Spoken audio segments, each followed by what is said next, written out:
So we're going to go ahead and get started. So don't forget about your manual. This is my big manual right here. We do have, so we're going to talk about some of the compliance section, but we're also going to be in the eligibility section. So when we're going through here, you're going to see page numbers. So Sherry yesterday sent out the slides. So you should have gotten a copy of the slides, and there were just 2 handouts that we sent out. But we always have other documents that you can have in the resource library. And then also with the eligibility manual, if you don't have a copy of it, you can go download it. Again, that is also in other documents under, it's called Child Nutrition Manual. I think that's what the heading is. And we have it all broken out separately, or it is all together. You can get it all together, or you can get it by section. So we don't talk about the compliance section very much in here. We're mostly going to be in the eligibility section. So, but we do have, again, on page C5, we do have reporting dates. So if you are the person that is in charge of a lot of the reports, you may want to make sure you get that out of there, the reporting checklist, and take it out and make sure you do everything on that checklist to be in compliance. We also have acronyms, and if you are, I see that we have people new to verification. I'm not for sure if you're new to child nutrition, but one thing you'll learn about child nutrition is we have acronyms for everything. So we have one full page in here in C6, which is in the compliance section of acronyms. So if you see something that's an acronym, you can go there to find out what it means if you are not for sure. So we're going to get started with the verification process. And you'll notice there'll be a green little box on several pages. And that's the page number that you'll go to in the eligibility section. And really, we're only going to be within like 10 pages in the eligibility section. So it's a very small section, but there's just a lot that you need to do when it comes to the verification process. So one thing that you do have to have is a toll-free number, so people can call you if they have questions about verification. Now, when I first started, it was a little bit different, but now I think everybody does have a free number, now really with cell phones, you can call anybody in the United States. So, but we do just have to let you know that you do have to have a way for people to contact you for free if they have any questions about verification. So the verification requirements. So what you do is you take all of your applications that you have on file as of October 1st, and they're all your brand new applications for this fiscal year for 2023. You cannot include your carryover applications. It's only the applications that you got from when school started until October 1st, which is coming up Saturday. So whatever you have on file as of October 1st, so Friday, that is what you will do. That will be your verification pool. So you cannot, and we'll go through the sample size and how many you have to pull, but whatever it tells you that you have to pull, you cannot do more than that, and you cannot do less. If it says that you need to pull 6, then you have to pull 6. You can't do 8. You can't do 5, you have to pull 6. So whatever it tells you you have to pull, that is the amount that you do, no more and no less. Now, what people sometimes get very confused about, and I'm kind of going to hone on this quite a bit, is the entire verification process. It starts October 1st, which you don't have to start it necessarily on October 1st. Some of you will start it maybe on Tuesday, and I'll explain why you might want to start it on Tuesday. But the applications have to be of what you had on file as of October 1st. But the entire verification process has to be completely done by November 15th. So it starts on October 1st. It's a very quick process, and it ends on November 15th. So who is exempt? So we talked about the applications. So whatever applications that you have on file as of for fiscal year 2023 that you started getting in July or August, those are for verification. You do not, if a child is on direct cert, you do not, they're not pulled for verification. If you have any kids on a homeless migrant runaway list, they do not get verified. If you have any Head Starts, so if you've got a federally funded Head Start program and you get a list from them, those children are not up for verification. And just remember, meals can be claimed for 3-year-olds without disabilities, but they cannot be counted in your eligibles. We just like to hone in on this because we do know we have a lot of 3-year-old programs in some school districts. And unless they're disabled or they have a 504 or an IEP, those are the only times that they can be in your eligibles because they are enrolled in your district. A 3-year-old without a disability is normally not enrolled in your district, so you can claim the meal. So if you get a free, reduced, or paid application on them, but you cannot count them in your eligibles, which will come to play when we talk about the low income report in November. So who else is exempt? Students residing in any RCCI. It does not mean day students. It's just if you're residing in an RCCI, they don't have to do you don't have to do verification. If you are participating in CEP, or if you're in a provision 1, 2, or 3 in your non-base year. So if you're in a provision and you did not collect applications, you don't have to do verification. Now, if you are provision and it's your base year, it means this is the year that you're collecting all your applications, you have to do the verification process. And again, these institutions are exempt from the verification process, but they still have to do the verification report. We get that quite a bit too. It's like, well, we didn't have to do verification, but there are questions in the verification summary report that every district does have to fill out. One other thing is a lot of you have a computer system that you use for verification. That's where you go in, or what you do when you get your applications, you usually plug them into your computer system because it does everything for you electronically. One thing that we really want to remind you of is it's great. It will help you with verification. It will pull your applications for you. But we have noticed in the past, and again, we're talking 2 or 3 years ago, 2020, fiscal year 2020, is sometimes you've got to double check your number of applications you have as of October 1st and make sure your system is pulling it correctly. Because we have seen it where it's not pulling the correct number. Maybe you need to collect 4 and it only had you do 3. So definitely make sure that if you can pull a report and see if whatever number of applications you had by October 1st, just to make sure your system did pull the correct amount.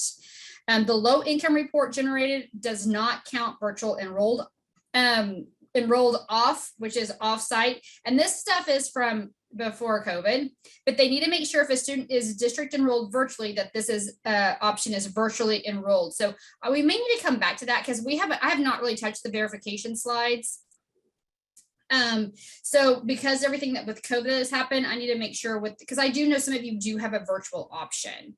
So let me check on that. And we're going to talk about how do you know how many to pull here in a moment, because it depends on which method that you use for verification. So for verification, you have to have either the normal way is the standard sample size, but there is a way that if you don't want to do the standard sample size, it's dependent upon previous year's verification, how it came out. You may be able to do alternate 1 or alternate 2. But if you don't even know what happened the last time you did verification, which many of you may not know, or if you don't have any documentation about the last verification, which you should have your verification stuff because you do have to keep past 3 years records, but you just may not know how many were pulled and how many responded. So the most common way, and if you don't know, go with the standard sample size. So what you do is out of all the applications you have on file as of October 1, we're not talking children, we're talking applications. So let's just say that you have 300 kids that qualify, but you only have like 200 applications. It's based on applications. So as the number of application on October 1st, you pull 3%. That is what the standard sample size is. Now, so applications, when you do pull them, and that's what really is nice about your computer system, a lot of them will automatically pull error prone, even if you're not doing standard sample size. So when you pull applications, you have to first pull from error prone. And in your handouts, we gave you an error prone sheet. And when you went to ABVM, let me see if I have mine right here. When you went to ABVM, we gave you the error prone worksheet. Let me see here. I thought I'd have it in here somewhere. Here it is. So error-prone applications are applications that are very close to the size of them being free or not eligible. And so it's just one of those things that it's really, and you always kind of tell if it's an error-prone because you're kind of like, man, they were close, they barely made it. So that's kind of what an error-prone application is. But we do have a scale. It was in your handouts. And if you did not get the handouts, we always keep the slides in the other documents under training, slides and handouts with the handouts as well. So you can always go in there if you did not get them yesterday. Say you have to pull 6 applications, and out of those 6 applications, you only had 4 error-prone applications for the whole district. So you have to pull error-prone first. But if you run out of error-prone and you still have to do more, then you can do random. Just pick any other that you need to meet your full amount. So say if you have to do 6 and you only have 4 error-prone applications, then you would pull those 4 and then just randomly select 2 other applications. So does that make sense about the standard sample size? So this is what you would normally do in any situation. Now, there is 2 other ways that you can do verification, but it is dependent upon how your last verification process did come out. And a lot of times people don't know. So if you are new and you don't know where those records are, or you don't know the person that did it before, how it came out, then go with the standard sample size. We have a lot of people too that they just do the standard sample size every year, regardless of how verification does come out. So again, when we talk about error-prone applications, so again, these are the ones that are really close. You're like, man, they barely made it. What it is the annual income is within $1,200 or below of the income scale. And if it's monthly, it's within $100 below the monthly income scale. So let's just say that they make, I'm making up numbers, I'm not looking at the error-prone thing, but just say that they state that they make $500 a month, and the error-prone or the income scale says that if they made $550, they would qualify for free. So they were within $50 of maybe having to be reduced. So when they're really close like that, those are the ones that are error-prone. It just means there isn't a possibility of an error to where what they put on the paper may not technically, so they may write something on paper, but when you verify it, it may not be actually what they're making, and they may go over it. So that's why you have to verify a certain amount, and they like you to pull from error prone just because that could be where an error is. This is an example of an error prone. So say you have a family of 4 and their annual income is between $34,875 and $36,075 for free benefits. So if it's in between that, that would be an error-prone application. Let's say you have an error-prone reduced application with a family of 4 and the income is between $4,179 and $4,279. So let's just say it's $4,200, then again, that would be an error prone because it's right there in between this amount. So if it's in this amount, and again, a lot of your computer systems are going to be really good about pulling this for you, but always double check. Even if you're not quite sure, I would highly recommend that you contact the company that you use, the software that you use, and just double check some information. And even if you say, I would like to double check to make sure it is doing this correctly, I would talk to them. There's several different programs and we don't know those programs. So we would always tell you in situations like that, reach out to your software company to make sure that they are doing things correctly. So as I talked about, everybody has to do sample size. The only way you can do something different, either alternate 1 or alternate 2, is based on the last verification process. So if the last time that you did verification, which it could have been 2020, it could have been 2021, whenever you pulled verification the last time, as long as you had a response rate of 80%, then you can do another form of verification. So, and it's only, what it means is say that you have to pull, I'm going to say 10 applications for verification, and 9 of them either called you and said, hey, I don't qualify anymore. I'm going to have to be paid, or, I don't qualify. As long as they contact you, they responded. They just have to respond to your request. It can be by phone, it can be in writing. Even though they may not give you something, as long as they responded to the request, you have to have at least 80% of those that you verified have to respond in order to do alternate 1 or alternate 2. And so your two handouts that we did give you is the error prone sheet to make sure that those kids are error prone. And then the other one is I gave you the verification response worksheet, because when I was out in the field doing reviews, not very often, but some would do the alternate one or alternate two, but they would never have this form. And we do have to see that so you tell us how many applications you had on file. So you'll fill this out this year, how many applications you had on file as of October 1, what's the school year, and then tell us how many you did for verification and how many responded, and you keep it in your file. So next year, you know, if you have to do sample, or if you can go ahead and do alternate 1 and alternate 2. And it is nice to do, especially for alternate 1 or alternate 2, is I have been to some very small school districts where they only pull 1 application for verification. And a lot of times there's only 1 or 2 households that even have an error prone application. So the same person is getting pulled every single year. So in that case, if you have 1 parent or 1 application, and in that application, they get pulled every single year and they respond, what you can do the next year is, because you had 100% response rate, you can do either alternate 1 or alternate 2. And alternate 1 is the same thing as 3% as it was in the sample size. It's based on all applications as of October 1. You pull 3%, but it's of any application. It doesn't have to be error prone. You just pull an application. So that's what's really nice. So that is one alternate, is again, it's this as sample. The sample is you pull 3% as of your applications as of October 1.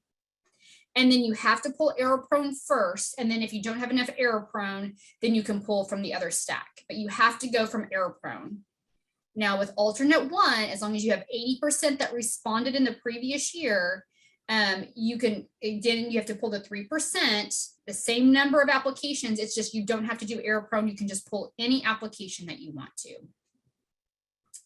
Now, the other one is called alternate 2. And I had a territory that really used this a lot. And everybody kind of thought you had to be a big school to do this. And really, any school can do this. So as we saw with the sample and with alternate 1, that you pull 3% of applications you have on file as of October 1. Well, if you do alternate 2, you do 1% of applications selected from error prone. So instead of the 3% from applications, you only do 1% of applications, and they have to come from error prone. And again, if they don't have an error prone, maybe you have no error prone, you'd pull whatever the 1% is, then you would pull that from random if you did not have error prone, but it first has to come from error prone. Then what you have to do is you take 0.5%, and whatever that number tells you, then the rest of those are from case numbers. So it would be case numbers where they're not on direct cert, but they wrote on the application that they qualified for SNAP, TANF, or FITBIRD, but you don't have anything showing that they were pulled for direct cert. So you have the sample size is the 3%. The alternate 1 is 3. Again, from any application. And then the alternate 2 is you're pulling half the number. So you're only, instead of pulling 3%, you're pulling 1.5%. But again, whatever your 1% is from your applications, whatever that number is, you pull from error prone, and then you take your total number from your applications again and do it by 0.5%. And then you get from the case numbers. Which is nice about pulling from the alternate 2 is because if you do have people that have case numbers, but they did not show up on the direct cert list whenever you did verification, you can also contact the household, you will for verification, but you can also contact the state agency or the tribe. So let's say that they put a SNAP number on there. You could, when you're doing verification, you can contact the family for verification and then also contact the state agency, DHS, to see if they qualify. You can do what we call direct verification, where you contact the company directly, so you have a better chance of getting a response back. Now, this can happen at any time, and we've seen it every year, at least at a couple of schools, is you're doing verification. You pulled verification and you sent the letter out, and then a child ends up on the direct cert list. If that happens, then that's a response. So it's like it's kind of like if you contacted DHS, you got a response. So you got your verification, and that application, you don't have to hear from the parent because you got the information that you needed. And for some reason, it seems to happen every single year that you'll do verification, a child does not show up on direct cert, and then in the middle of the process, they show up on direct cert, which is nice for you. Just print that out and stick it with your verification documentation, showing that they did end up showing up on the verification list and you got your response.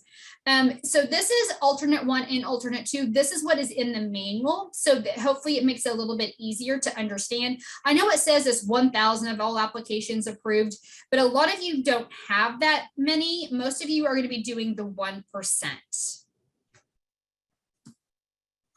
Okay. So when we're starting, so now you know what you have to pull for verification. So let's start kind of going through the process of verification. So you pulled the ones that you needed, and now you're about to start the process. Well, when you start the process, you have to do what's called a confirmation review. So if you have a copy of the application that a family filled out, if you look at the back of that, it will say determining official.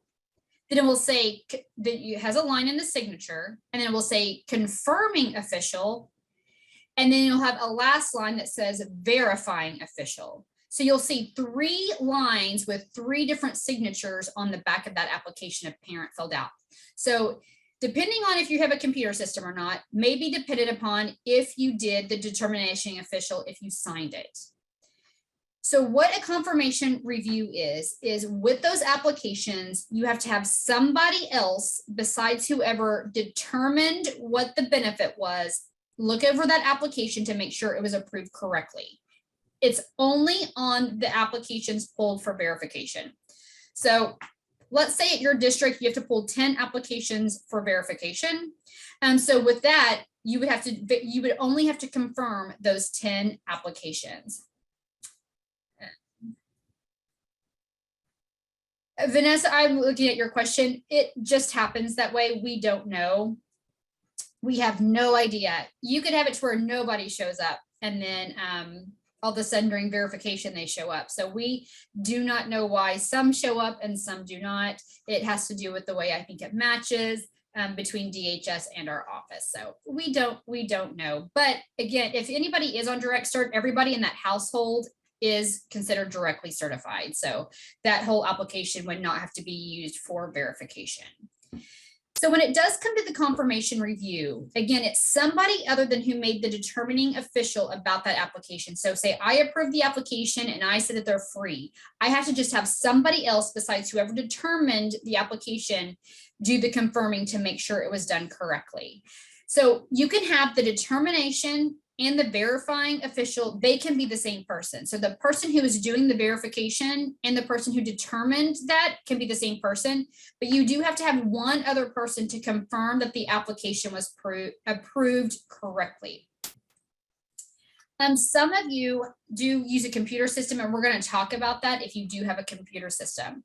But confirmation review, when you do a confirmation review, and the person whoever confirms it, if they think you approved it correctly, whoever approved it, they approved it correctly, there's no change, you go ahead and do verification.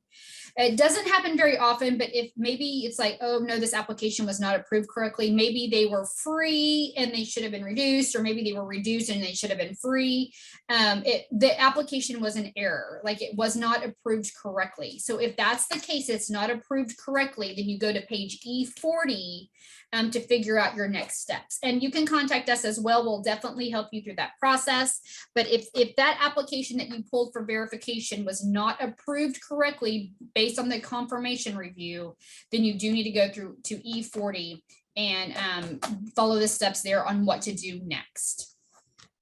Now, if you have a computer system that you use to approve your family size and income application, so you're not doing it, someone's just plugging it into a computer system, and the computer is the one that is approving the application essentially. If that's the case, if you want to have your confirmation review waived to where, because your computer your computer is the one that approves the application, every single year you have to contact your program specialist or your consultant, and you have to get it waived that you don't have to do a confirmation review because your computer system does it for you. Now, I will be very honest with you. I was in the field for a very long time, and talking to all my constituents, did it every year. I asked them, does anybody we know out of our staff, do you guys waive the confirmation review? And no, everybody basically said no. There may be a couple, and depending on the school district, I will say that, but for the most part, we have seen it where the computers, like the information in the computer was wrong. So it approved a lot of applications incorrectly. So that's one reason for it, is just to make sure you're verifying that your computer system's good. And like I said, it's only good as what you put into it, but we have seen it where the computer system had some wrong information in there. And so it did approve a lot of applications incorrectly, and it was caught based on the confirmation review. So a lot of you, I'll just go ahead and tell you, I would highly recommend, unless you have to pull a lot, because some districts do have to pull quite a bit, but some of you do not. So if it's like 5 applications, you could easily have somebody just make sure that it was approved correctly. In case there is situations that this will happen, that you may have a situation where you need to substitute an original application that was pulled for verification. You are allowed to do that. You can decline up to 5%. So for example, you have 5 applications that you have to do for verification. You would multiply that by 0.05, and that would equal 0.25. You would round up, and you can decline up to 1 application out of the 4. If a district believes a household would be unable to satisfactorily respond to the verification request, that's when you would decline it. We would like, if you do decline one, we would like to know why you did decline it. I was in a situation where, or I was during the review, I was there during the review, and they were doing verification, and right before verification, they pulled this application for verification, they sent it off to the family, but then they found out, or even if you pull it, and then they found out the mother had passed away.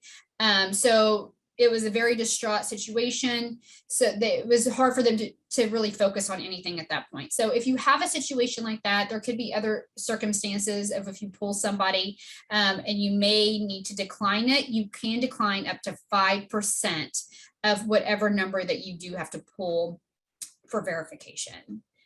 Now, there is a notification form that you are required to do. You have to use our forms. If you do have a computer system and it does forms for you, you do need to make sure it looks like ours and has all the information we have, but it is here in the manual. It's on page E74 and E75. Again, this is a required form that you do have to use for the verification process. And I talked to you a little bit about direct verification. So we have what's called direct certification, which is whenever you do the waive list and it pulls from DHS, or maybe you get a list from a tribe, that's direct certification. So that's direct certification to make them automatically free. What direct verification is, it is done during the verification process. And again, it's the same as you go to the state agency or the tribe, and they just are confirming that, yes, this child does receive benefits. Because like we mentioned, we may have an application where they put a SNAP number on there, but they were never pulled for they never showed up on the direct cert list, but on their application, it has a SNAP number. So maybe like you pull that for your verification, then you can contact the family to ask for documentation, or you can contact the state agency directly, or if they end up eventually showing up on direct cert. But direct verification is very similar to direct certification, but you're doing it during the verification process. It is verifying that they receive those benefits. You're reaching out directly to the state agency or the tribe and saying, do they really get this benefit? And they're saying yes. You do not have to do that. It's not required, but it is kind of nice because, again, you're really wanting to have a high response rate. And if the parent is not responding to you, then it is really nice that you can have another way of either the state agency or the tribe reply to you for that. So from verification, stay on. Yes, so that's a very good question about if you have to decline. Just notate that you pulled them originally for verification and that you did decline them, because we do have to make sure that you stayed in that 5% of the decline, and just give us a little bit of history just so we can see your process. Anything with child nutrition, I can tell you right now, the more information you give us, the better. But if you, yeah, I would say that you pulled them for, they were originally pulled because they may be error prone. So you pulled them because they were error prone, but, and then if you're not going to use them, you're going to decline it. I would put like a sticky note on there, like pulled for verification, declined because, and then just give us a little bit of the reason why you chose to decline them. And that way we could see that, because when we pull your, we'll pull everything too. And we may, so say you need 5 applications for verification and you have 6 sitting there, it just lets us know that you did have this one as original, but you declined it, if that makes sense. But just the more documentation and the paper trail that we can see, the better for us and for you guys really as well. Follow-up. So when you have your verification pull, and I'm going to use the 5 applications as my example. So you have the 5 applications and then you send the notification letter out to the families. So you have to use our notification letter. You send it to those 5, whatever families it is for those 5 applications. You are required, if they do not respond to you within a certain time frame, you are required to reach out at least 1 time to them if they did not contact you. So you send out the notification of verification and then give it like 2 weeks. And if they don't respond to you, then you send out another letter, and make sure you keep copies of this that you send them, because we need the paper trail of showing what you did, because we have to, you are required to follow up at least 1 time. I have seen this with the big districts, but you are allowed to contract with a third party to assist you with the follow-ups. Say the applications we have, only 10 to those. Yes. Yes. Are you talking about the, I'm looking at the application we have, only 10 of those to have more than 1 signature. So yes, you would really just have to have 2 signatures on the application. So one is the determining official, whoever that might be, whoever determined what their benefit was. And then someone who's just confirming, like, yes, they approved this application correctly. And then the verifying official is the person who's actually doing verification. So 2 of those can be the same person. It's called the notice of verification. And let me see here. It's called the notice of verification form, and it's on page E74 and E75. So if you want to write that down, that is the form that you are required to use, that you send out to families for verification. Good questions. So adverse action. So with adverse action, what that means is say they didn't respond to you, or maybe their benefit changed. So they are saying that they were free, but then they send in documentation and they're really paid. So you're going to do what's called adverse action. You have to give them 10 calendar days for verification. So say that maybe they didn't respond to you at all. So you do have to, you send them a letter saying, you know, you didn't respond, we're going to have to move you back to paid. So if they don't respond to you, you have to change them to paid. And then you do have to give them 10 days before you can change their status in the program. So you have to give them 10 calendar days for verification. If there is a result in their verification, so they're going from, maybe they didn't, you know, if let's just say that they didn't either send you anything, or sometimes they're like, they send you the documentation and they're like, oh no, you should have been paid, or you should have been reduced instead of free. You do what's called result adverse action notice, and it includes the change in the status. It tells them why, the reason why the change, the right to appeal. It gives them appeal procedures and the right to reapply for benefits. If anybody that you have pulled for verification, if they never sent you anything, or if it changed, so they went from free to say reduced, and they're like, no, I should really be reduced, they have to give you documentation showing that. You can't just be like, because we've seen it a lot where the parent won't respond to verification, and when they don't respond, they're just like, then right after verification, they'll send another application, and they can't do that. They have to send you, because they were pulled for verification this year. This entire year, they have to verify their application. So if they send you a new one in, you have to still get documents. Even if it's 3 months later, they're trying to be free again, you have to request that you have documentation if they did not give it to you before. Yes, paycheck would be one thing. And there is a list of things in here that they will say that you can take. So, but yes, pay stubs is a big one. And it will even, there's even things in here. So it's really good to look at the verification stuff a little bit too, because it depends on like also, I'm from a small town, lots of farmers, you know, so you can use like their IRS stuff. You can use a lot of stuff like that as well. It lets you know in here what you can use, but most of the time it will be pay stubs. Benefits. So if somebody does appeal, they have, because you sent the letter out and you have 10 days and then you change them in the system. So say they went from free to paid, you have to give them 10 days because they can appeal in those 10 days. If they decide to appeal, that appeal goes to your hearing official, and your hearing official that is listed in your application and agreement. Now, they still get to have the benefit. So if they were free, they still get to have that free benefit until the hearing official makes his decision of what it needs to be. So you gave them the 10 days and say day 7, they decide to appeal, then until that appeal is done, they will still get the benefit that they originally had until the appeal is completed. So once you're done with verification, you make sure, again, record all verification activity, including dates. And like I said, you'll have, if you decline one, if you have to send a second notice, any changes resulting from verification must be extended to all children in the household. The entire verification process, again, must be completed by the 15th. And then in December, December 1st and 2nd, I can tell you that right now, we'll be going over the verification summer report. So all districts have to do that report, even if they do not do verification.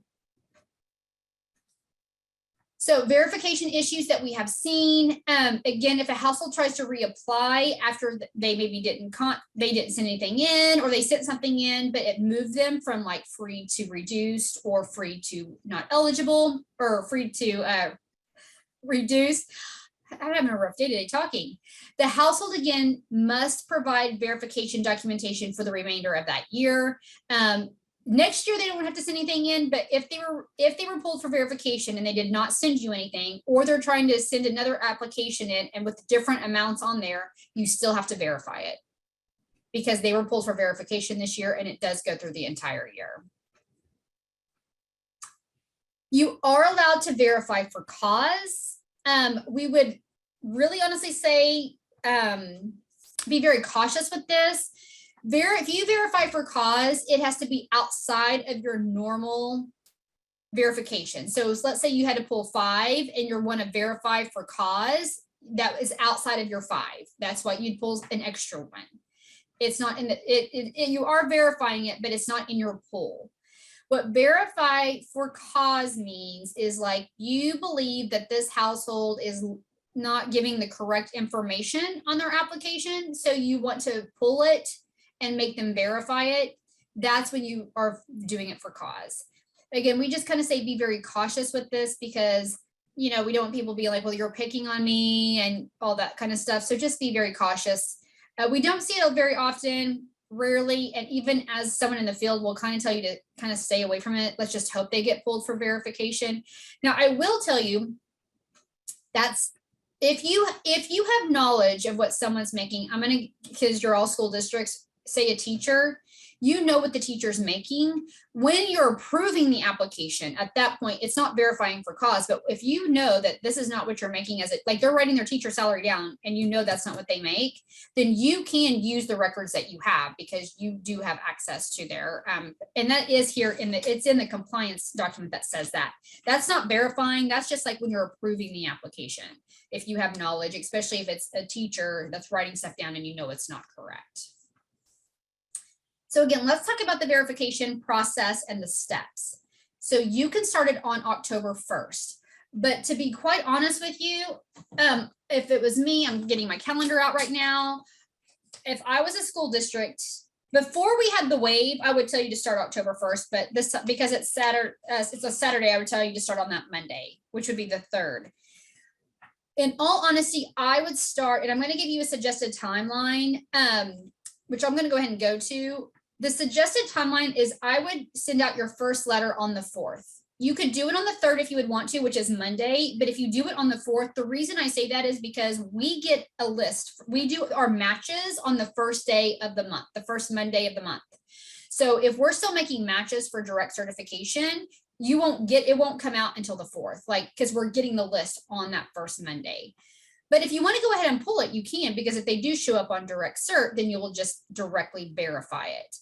But if you wanted to, you can wait till the 4th after we get our matches, pull your direct cert list, because you may be able to take some of those applications out of your pool because they may show up on your direct cert list. So this is just a suggested timeline. I would pull October 4th and send out your letters on that date. So that, and have your first request due on the 19th, is about a couple weeks later. Then the next day, send out your second request. Because remember, if they don't respond, you have to send out a second request. And then I would have that request back by November 4th. And the reason why is because you have to give 10 calendar days. So if it's on the 4th, then you give them till November 14th. That way they can appeal or send something in, and you can change them in the system on November 14th, and you're completely done by November 15th. The entire process has to be done by the 15th. You can't, and this is where a lot of people get not in trouble, but they're not doing it correctly, is they'd be like, okay, I told them to send the stuff back by the 15th, and then you still have to give them the 10 days notice after that if they didn't send anything in. And so really you're not completing verification until November 25th. So really, this is a really good suggested timeline of doing for you to do your verification process. So when it comes time to the verification report, we will let you know. We don't have the links to those yet. We have the low income report links in there, and then we have today's training in here, but we will give you the verification report links. We're going to do it the 1st and 2nd of December. We will give you those links. Oh, I don't know why this has the November 18th on here. I'm so sorry. That must be from last year. I did not pull that off. We're going to be doing it in I think last year we did in November, or this may have been my intended date, but I am now going to be out of the country. So that's why it's getting pushed to December, is because I will be out of the country for the last 2 weeks in November.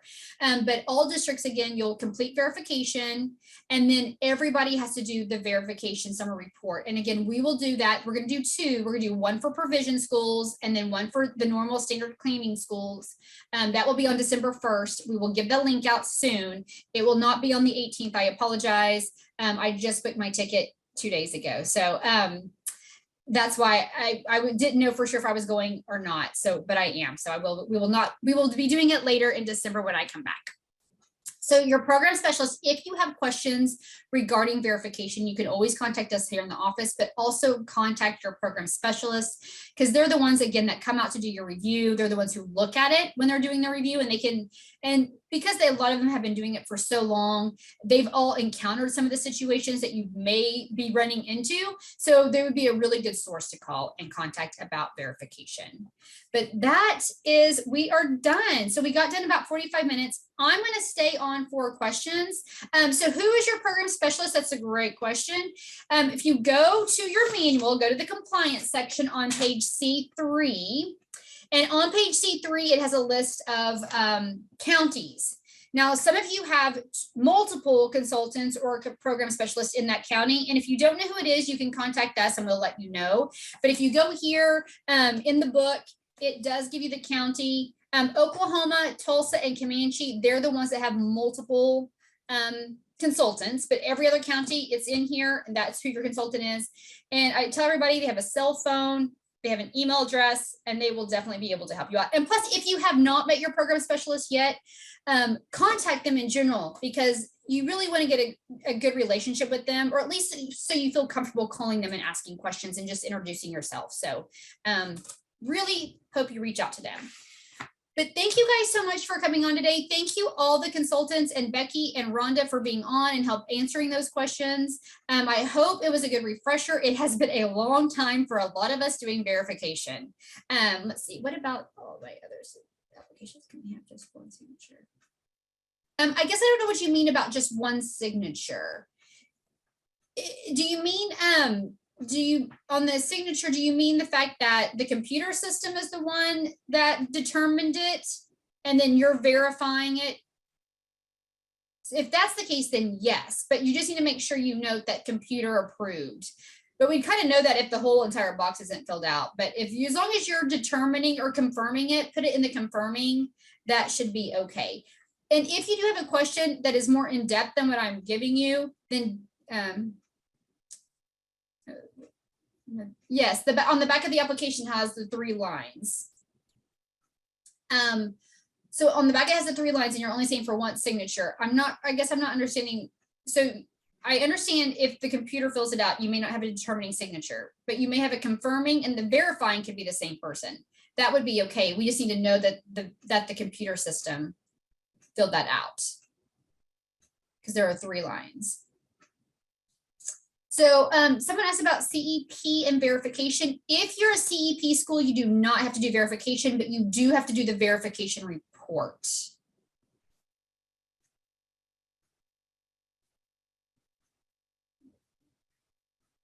You round up.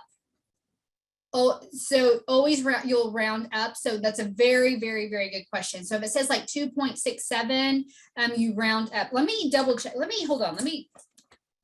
That's a very, I don't know why we haven't ever had that in this training before, but let me go look to the pages. I will answer that for you right now. I believe you round up. Let me check. P30, P38. Verification.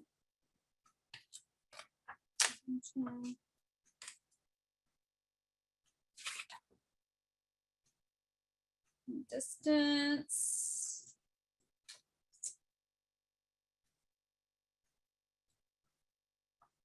And again, just remember to do not use carryover applications. Let me see. Okay. Okay. Is that okay? Thank you. Thank you, Jonna. So does there have to be a signature on there?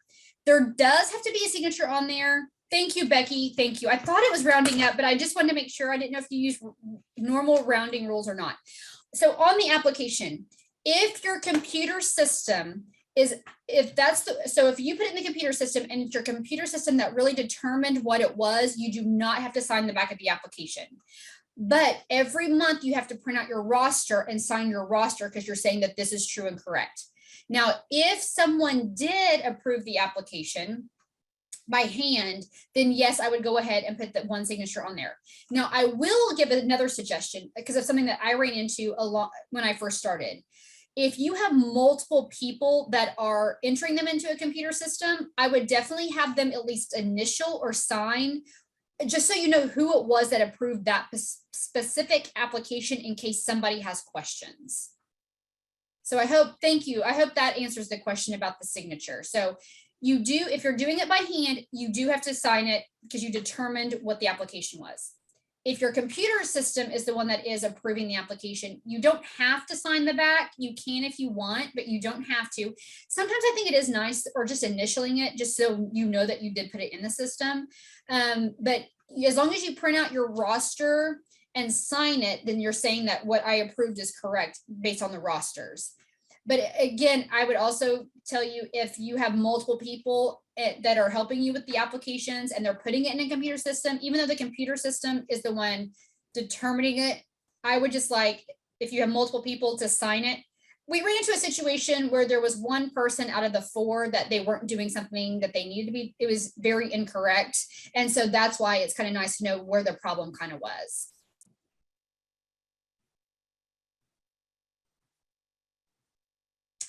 But we are done. Thank you guys so much. You guys are more than welcome to go. Again, I'm going to stick around for a little bit more, but you guys are free to go. Have a wonderful, wonderful, wonderful year. I hope it's going okay. Yes. So you have to print it out monthly at the end of the month. And the reason you also need to do that because of the drops and ads. Now, What I will tell you is because I did have some Oklahoma County, I had some very, very, very large schools. And what I had them do, because they were so large, is instead of printing it paper, they printed it in a PDF and put it in a file on their computer, but they printed out the last page, the free, reduced, and paid on the last page, and just signed those and kept it in a file each month.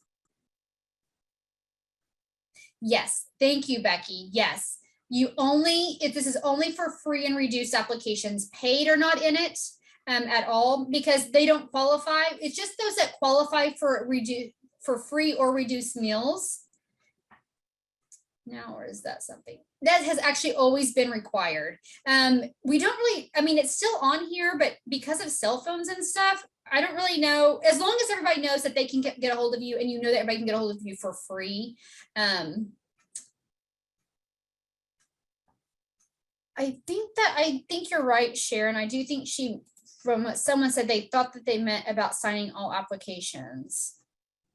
But yes, just print out the roster. Like I said, depending on your school size, talk to if you're very large, like I said, I had some very, very large districts that they can't print 1,000 pages every month, that you can do, talk to them to see the best way to do the roster. All right.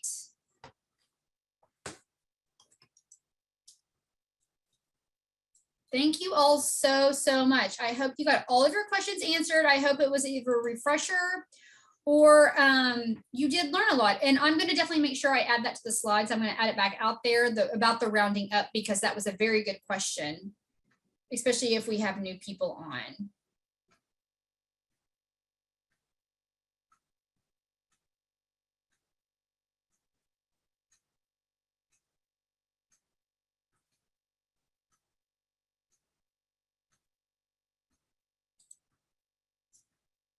Okay, I'm gonna let Sherry know. Oh, Becky, I'll talk to you about the roster thing here in just a minute too.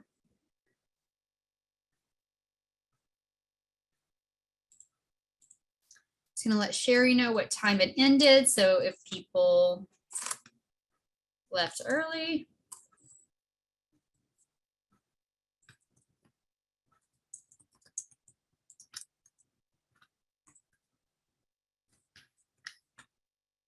There we go.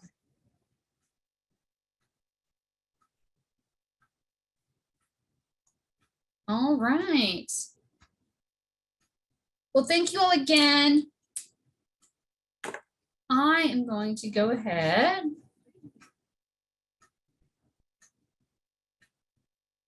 And again, if you guys have any questions, you know who to contact. Have a great week, guys.